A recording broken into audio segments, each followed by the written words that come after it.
नमस्कार आप सभी को। कल के सेशन में आप सबने बहुत ही सुंदर जवाब दिया। काफी लोगों ने अपने जवाब दिए और लगभग लगभग सभी ने बेहतर प्रयास किया है। ठीक है। लगभग लगभग सभी ने जो है संबंधित फैक्ट के बारे में, जैसे सागर परिक्रमा अभियान आपसे पूछा गया था। बहुत सारे लोगों ने सागर परिक्रमा अभियान के बारे में बहुत विधिवत जानकारी दी है। सागर परिक्रमा अभियान के अंतर्गत बहुत सारे होमवर्क आपको 2 से 3 दिए गए थे, उसके बारे में भी आपने अच्छे से बताया है। अब एप्लीकेशन पे यदि हम बात कर लेते हैं कि एप्लीकेशन पे कितने लोगों के जवाब आए हैं, उसके बारे में यदि हम देखें कि एप्लीकेशन पे कितने लोग एक्टिव हैं, तो उसको भी एक बार देख लेते हैं। और तब तक अन्य सभी लोग उपस्थित हो जाएं।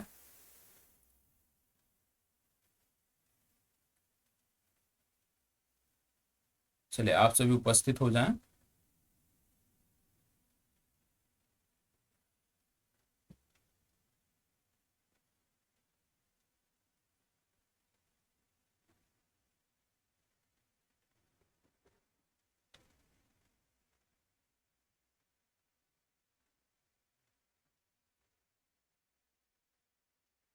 चलिए, एप्लीकेशन में अभी भी आप सबका योगदान शून्य है।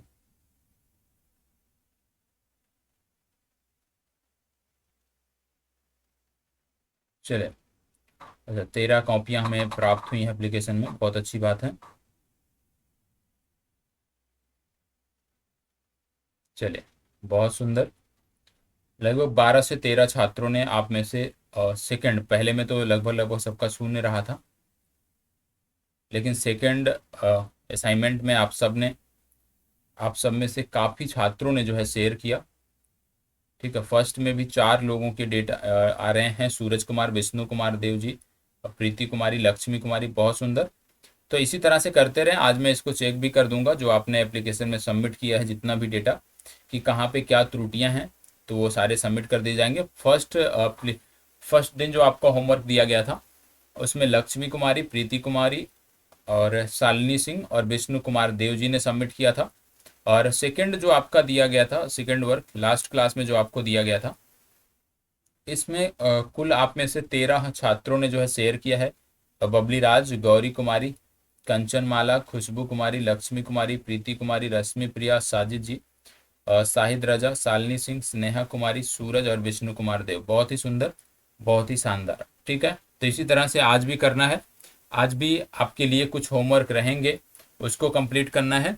और डेली का कुछ होमवर्क के साथ साथ डेली की जो अन्य चीज़ें हैं, जैसे डेली का जो एक अभ्यास प्रश्न दिया जाता है, उसको भी आपको शेयर करना है। ठीक है। तो सभी उपस्थित हो जाएं और इस सेशन को हम आगे बढ़ाते हैं। अभ्यास प्रश्न का जवाब आपको कमेंट बॉक्स में ही देना होता है। उसको आप कमेंट बॉक्स में दे दिया करें। जब सेशन समाप्त हो जाए तो उसके बाद कमेंट बॉक्स में जाके उसका जवाब दे देना है। और अभ्यास प्रश्न के साथ साथ जो अन्य होमवर्क दिए जाएं, उसको कमेंट बॉक्स में भी आप बता दिया करो। ठीक है। और कमेंट बॉक्स में बताने के उपरांत फिर एप्लीकेशन में शेयर किया करो, मतलब दोनों जगहों पे किया करो। क्योंकि कमेंट बॉक्स में जब आपकी इन्वॉल्वमेंट रहता है, तो उससे बहुत सारे ऐसे लोग जो एप्लीकेशन से नहीं जुड़े हैं, जिनको नहीं जानकारी होती है, वो भी सोचते हैं कि हमें जवाब देना है, वो भी प्रेरित होते हैं। तो इसलिए कमेंट बॉक्स में भी जवाब दीजिए, बाकी एप्लीकेशन में भी आपको करना है।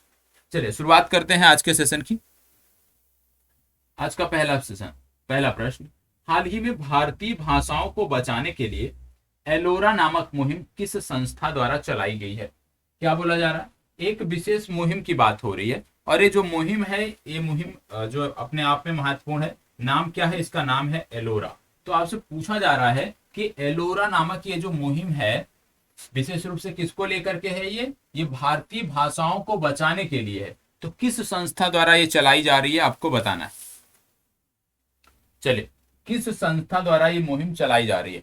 आप जानते हैं, भाषाओं को बचाने के लिए, जो मातृभाषा है उसको बचाने के लिए अंतरराष्ट्रीय मातृभाषा दिवस भी मनाया जाता है। और अंतरराष्ट्रीय मातृभाषा दिवस की बात करें तो ये प्रत्येक वर्ष 21 फरवरी को मनाया जाता है। 21 फरवरी को हम अंतरराष्ट्रीय मातृभाषा दिवस के रूप में मनाते हैं, जिनमें भाषाओं के प्रसार और भाषाओं के संरक्षण को लेकर बात की जाती है। ठीक है। लेकिन यहाँ पे प्रश्न थोड़ा अलग है। यहाँ पे भारतीय भाषाओं से जुड़ा हुआ प्रश्न है कि भारतीय भाषाओं को बचाने के लिए एलोरा नामक मुहिम किस संस्था ने चलाया है?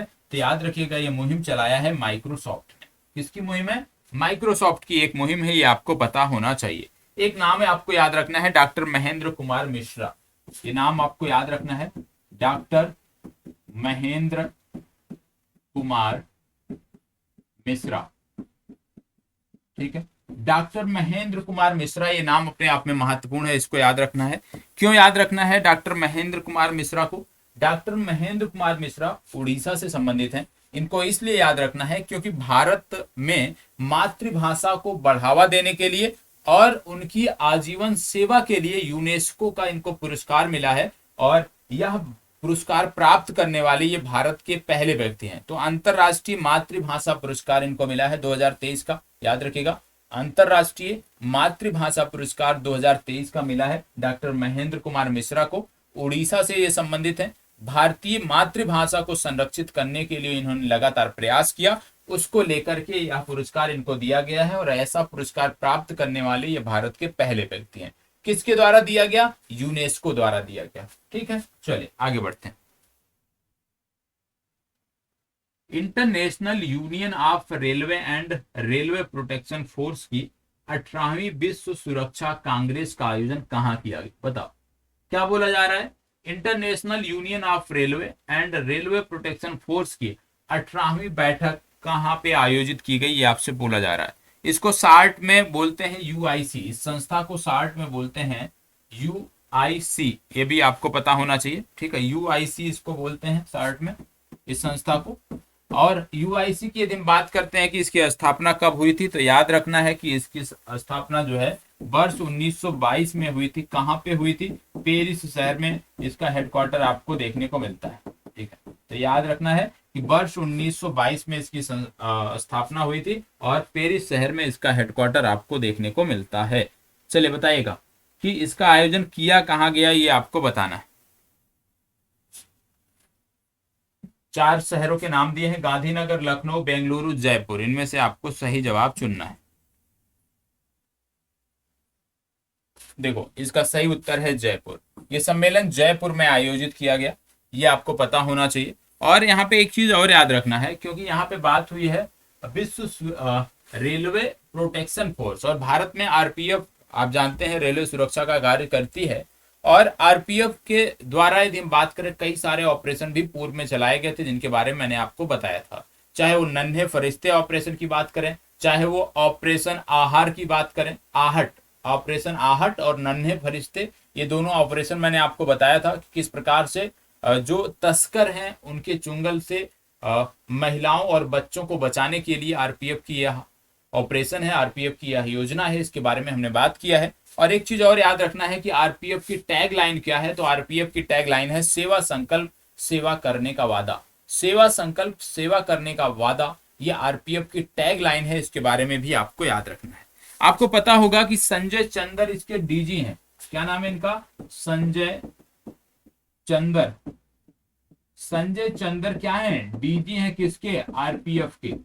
और आपको बता दें, संजय चंदर को अभी हाल ही में, इसको नोट कर लीजिएगा, यूआईसी के, यूआईसी मतलब इस संस्था की बात हो रही है, यूआईसी सिक्योरिटी प्लेटफॉर्म का चेयरमैन भी इन्हें बनाया गया।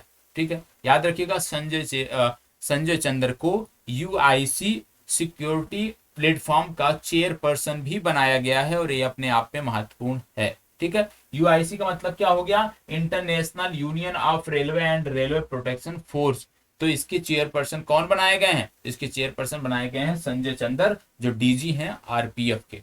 ठीक है, चलिए आगे बढ़ते हैं। इसको बताइएगा क्या बोला जा रहा है। हाल ही में चर्चा में रहे अंतरराष्ट्रीय रक्षा प्रदर्शनी इडेक्स 2023 का संबंध आयोजन जो है वो किस देश में किया गया था, बताएं। एक और है जिसको बोलते हैं नैपडेक्स। नैपडेक्स 23 और इडेक्स 23, ये 2 प्रदर्शनी थी जो आयोजित की गई थी, जिनमें इडेक्स बात करें तो अंतरराष्ट्रीय रक्षा प्रदर्शनी है, और नैपडेक्स की बात करें तो नौसेना रक्षा प्रदर्शनी है। और इन दोनों का आयोजन किया कहाँ गया था, यही आपसे पूछा जा रहा है। ठीक है, तो दोनों याद रखिएगा, नैपडेक्स और इडेक्स दोनों आपको याद रखना है। कहाँ पे इसका आयोजन किया गया था आपको बताना। चलिए बताइएगा कौन सा देश ऐसा है। आपको बता दें, ये जो देश है इसके साथ हम एक सैन्य अभ्यास करते हैं जिसका नाम है जायद तलवार। जायद तलवार नामक सैन्य अभ्यास करते हैं। इस देश का अपना एक मून मिशन था जिसमें एक रोवर भेजा गया था। राशिद रोवर, ये आपको पता होना चाहिए। ठीक है, अब आपको याद आ जाना चाहिए कि किस देश की हम बात कर रहे हैं।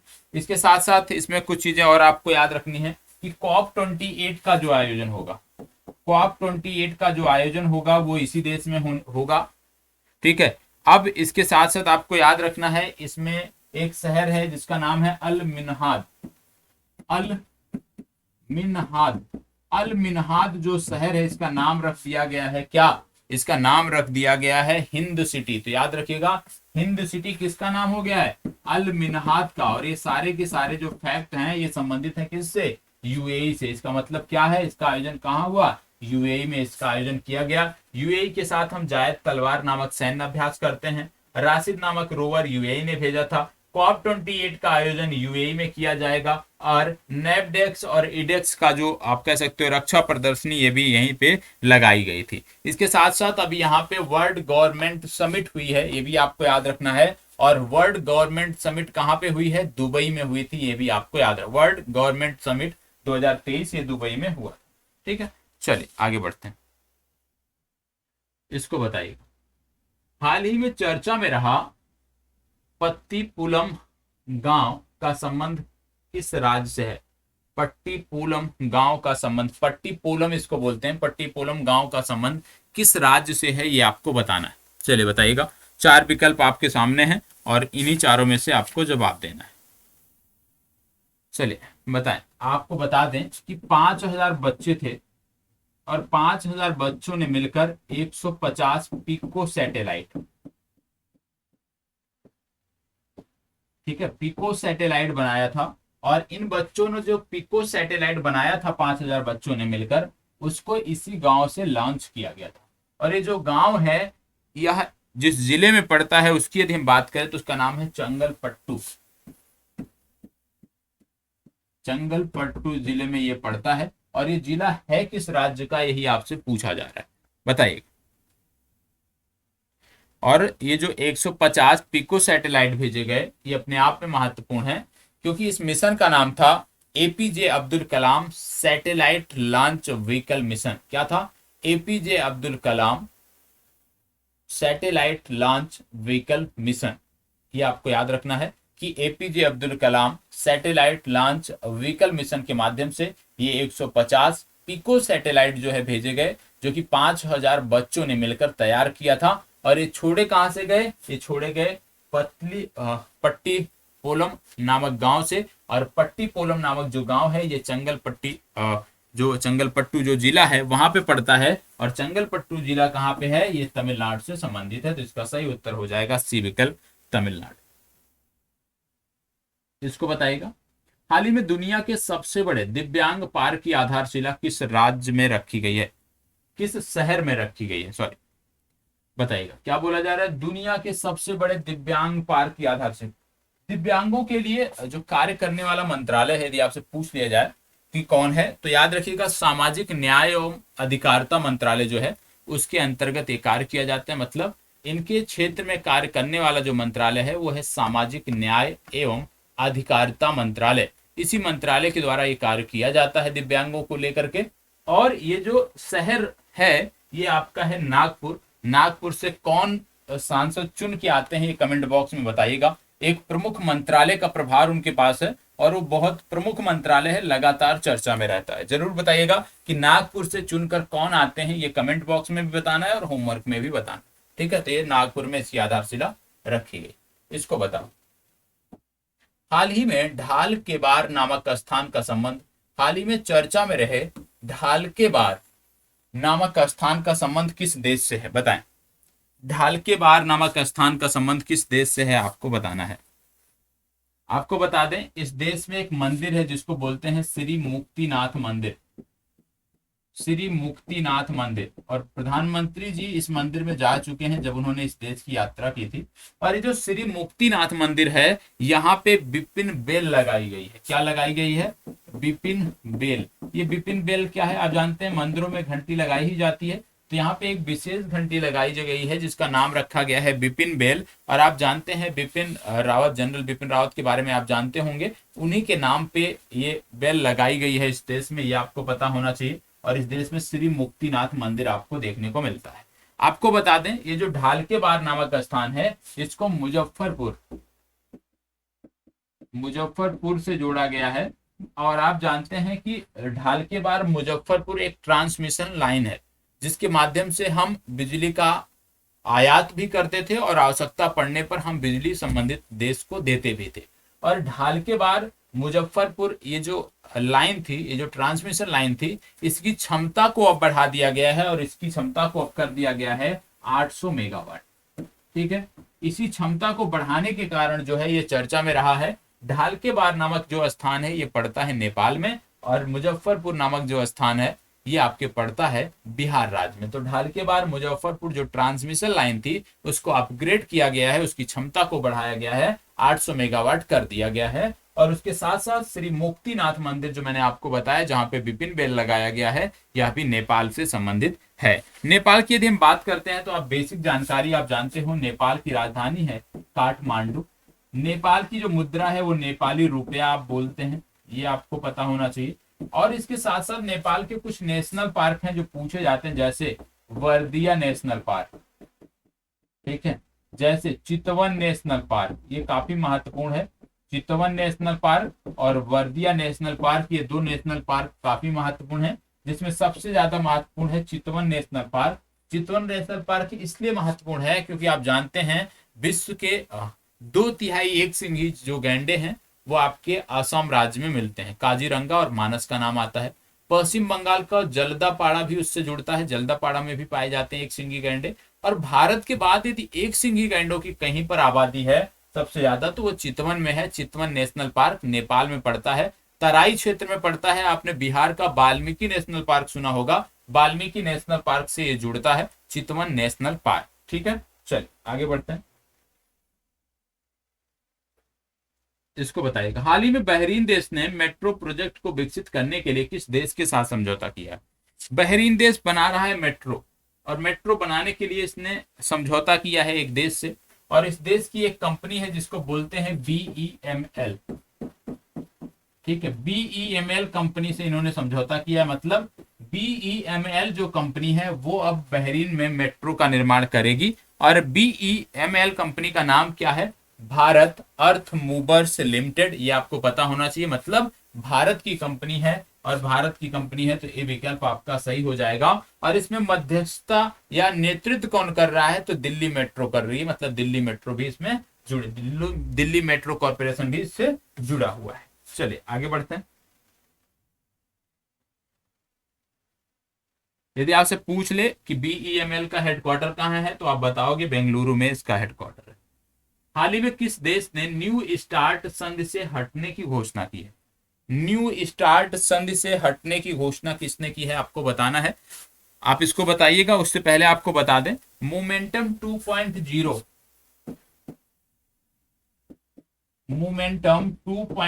नामक एक एप्लीकेशन भी बनाया है दिल्ली मेट्रो ने, ये आपको पता होना चाहिए। और इस एप्लीकेशन में क्या है कि मान लीजिए आप दिल्ली मेट्रो में यात्रा कर रहे हैं फर्स्ट स्टेशन से अपने गंतव्य तक, और इसमें जाने में मान लीजिए 60 मिनट का समय लगता है, और आपको किसी वस्तु की आवश्यकता है, तो इस ऐप के माध्यम से यदि आप बुक करते हैं तो आपके गंतव्य स्टेशन पे जब तक आप पहुंचेंगे तब तक आपको आपके सामान की डिलीवरी हो जाएगी। ठीक, गंतव्य स्टेशन पर आपने जो सामान आपने बुक किया था उसकी डिलीवरी हो जाएगी। और इसको लेकर के मोमेंटम 2.0 ऐप जो है वो लॉन्च किया गया है। चलिए इस प्रश्न का जवाब दीजिएगा। एक प्रकार से वो वर्चुअल शॉपिंग ऐप है। चलिए इसको बताइए। न्यू स्टार्ट संधि का मतलब होता है नई सामरिक शस्त्र न्यूनीकरण संधि, नई सामरिक शस्त्र न्यूनीकरण संधि। और ये जो संधि है ये USA और तत्कालीन USSR से हुई थी। कब हुई थी यदि हम बात करें तो वर्ष 1994 से ये लागू हो गई थी। याद रखना है USA और USSR के बीच एक संधि थी जो अब कंटिन्यू नहीं रहेगी, ऐसा रूस ने बोला है। तो इसको याद रखिएगा, न्यू स्टार्ट संधि का संबंध किससे है? रूस और अमेरिका से है, रूसी संघ और अमेरिका से है, ये आपको पता होना चाहिए। रूस की यदि हम बात करें तो रूस की मुद्रा है आप जानते हैं रूबल, रशियन रूबल बोलते हैं। रूस की अंतरिक्ष एजेंसी का नाम है रोसकॉसमोस। रूस की राजधानी है मॉस्को, और मॉस्को में पिछले दिनों इसरो ने अपना तकनीकी संपर्क की इकाई भी स्थापित किया था, ये भी आपको पता होना चाहिए। और रूस के बारे में यदि कुछ और बेसिक जानकारी आपको जानना है तो आप जान सकते हैं। यहाँ की संसद को हम बोलते हैं ड्यूमा। ड्यूमा यहाँ की संसद को बोलते हैं, पूछा जाता है। एक चीज और जान लीजिएगा, रूस के साथ भारत एक सैन्य अभ्यास भी करता है जिसका नाम है इंदिरा। इंदिरा नामक हम मिलिट्री एक्सरसाइज जो करते हैं ये रूस के साथ हम करते हैं। रूस और भारत का ये सैन्य अभ्यास है। इसके साथ साथ कुछ बेसिक जानकारी यदि रूस के संदर्भ में आपको जाननी है तो रूस से हम भारतीय नौसेना के लिए कामो हेलीकॉप्टर के लिए हमने समझौता किया था। ठीक है, S-400 एयर डिफेंस सिस्टम जो हम ले रहे हैं ये भी रसिया का है। तो इस प्रकार से कुछ जानकारी हमें रसिया के बारे में होनी चाहिए। रसिया की कई सारी कंपनियों के बारे में मैंने कई बार आपको बताया, जैसे रोज नेफ्ट के बारे में मैंने बताया है, रसिया की एक प्रसिद्ध कंपनी है, वो आपको पता होना चाहिए। और इसके साथ साथ बहुत सारे फैक्ट समय समय पर आपको बताए गए हैं, उसको भी याद रखने की आवश्यकता है।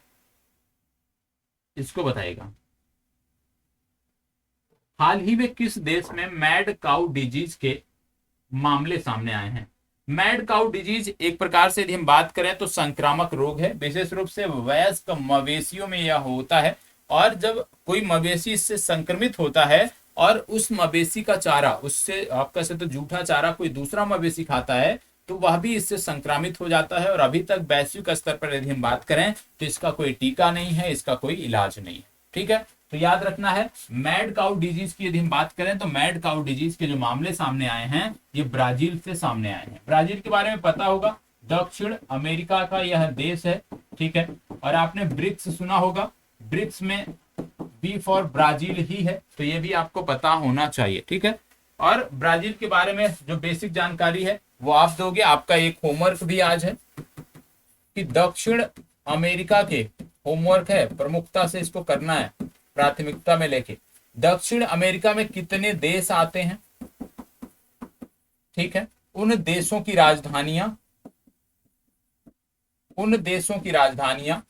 और उन देशों के महत्वपूर्ण फैक्ट, जैसे मान लो कोई झील है, जैसे मान लो कोई मरुस्थल है। ठीक है, तो वो आप बताओगे। जैसे यहाँ पे आप जानते होंगे कि एक रेलवे लाइन भी होती है जो पूर्व से पश्चिम तक जाती है, उसके बारे में भी आपको बताना है। जल धाराओं के बारे में आप बता सकते हो। टिटिकाका झील आपने सुना होगा, उसके बारे में आप बता सकते हो।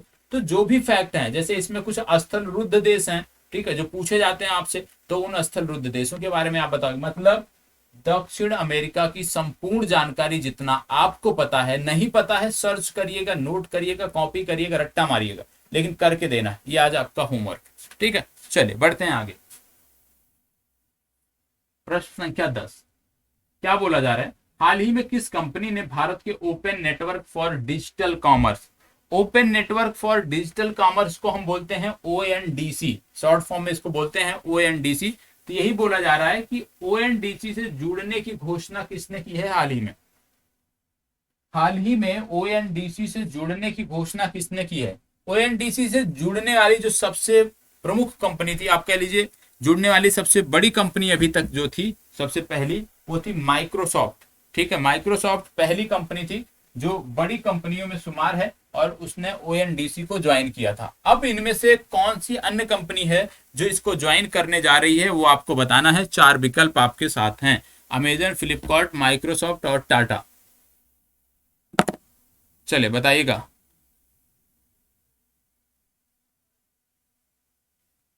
फास्ट जवाब। देखो इसका सही उत्तर है अमेजोन, ए विकल्प इसका सही उत्तर है। आज का अभ्यास प्रश्न, एंडीज पर्वतमाला विश्व के किस महादेश से संबंधित है? ये आपका होमवर्क है। एंडीज पर्वतमाला विश्व के किस महादेश से संबंधित है? 4 महादेशों के नाम दिए हैं, उत्तर अमेरिका, दक्षिण अमेरिका, अफ्रीका और यूरोप। इनमें से किस महादेश से संबंधित है ये आपको बताना है। और एक चीज और इसमें आपको ध्यान रखने की आवश्यकता है। क्या ध्यान रखने की आवश्यकता है? कि जिस भी महादेश से संबंधित है उसके बारे में जितनी जानकारी आपको पता है वो बताइएगा। और आप देख रहे होंगे 2 कॉमन क्वेश्चन हो गए। ब्राजील मैंने बोला कि दक्षिण अमेरिका का है, ठीक है, तो आपको वहां पे संपूर्ण जानकारी देनी है। और कहीं ना कहीं कॉमन है तो उसको आप देख लीजिएगा किस प्रकार से कॉमन है। एक ही 2 बड़े होमवर्क दिए गए हैं लेकिन उनका संबंध एक से ही है, तो इसको डिटेल में आपको उपलब्ध कराना है। जितनी भी जानकारी आपको पता होगी, ठीक है, जितनी भी जानकारी आपको पता होगी वो आपको उपलब्ध कराना है। और जैसे आपने एप्लीकेशन के माध्यम से चीज़ों को शेयर किया है, नोट्स अपने शेयर किए हैं, अपने होमवर्क शेयर किए हैं, उसी प्रकार से कमेंट बॉक्स में भी जैसे अभ्यास प्रश्न का सही उत्तर क्या होगा, ठीक है, और जो भी अन्य फैक्ट दिए गए हैं कमेंट बॉक्स में जितनी जानकारी आप दे सकते हो उतनी आप बताओगे, ठीक है। ये आपकी जिम्मेदारी है। जितना आप इन्वॉल्व रहोगे, एक चीज सीखो, जितना आप इन्वॉल्व रहोगे उतनी चीजें आपकी बेहतर होने वाली है, ठीक है। जितना ज्यादा इन्वॉल्वमेंट रखोगे उतनी ज्यादा चीजें आपकी बेहतर होंगी। तो इसलिए आवश्यक है कि ज्यादा से ज्यादा इन्वॉल्वमेंट रखो क्लास में। करंट अफेयर्स बहुत ही आसान हो जाएगा। और यदि जिस तरह से आप अभी फॉलो कर रहे हैं, जिस तरह से चीजों को आज अभी पिछले 2 दिन से आप कर रहे हैं, 2 कक्षाओं से, यदि इसी को आप फॉलो रख लेते हो, 1 माह भी रख लेते हो, तो अपने अंदर आप बहुत बदलाव देखोगे। तो इसको आपको करना है, 100% करना है, ठीक है। बाकी कोई डाउट होता है तो आप हमें कमेंट बॉक्स में बता सकते हो। कुछ सुधार चाहिए, कुछ नए अपडेट चाहिए, वो भी बता सकते हो। और आज आपको प्रीलिम्स को लेकर के जो मैंने बोला था टारगेट, वो मैं आज आपको चाह रहा हूँ कि आज आपको उपलब्ध करा दूं। शायद इस क्लास के पहले वो आज आपको मिल जाएगा, तो उसको भी फॉलो आपको करना है, ठीक है। चलिए, धन्यवाद। मिलते हैं कल और एक नई वीडियो में एक नए दिन की शुरुआत करेंगे। तब तक के लिए इसी प्रकार बने रहें और जो भी जानकारी दी गई है उसको नोट डाउन भी करें और जितनी बार चीज़ों को रिवाइज कर सकते हैं रिवाइज भी करें। धन्यवाद।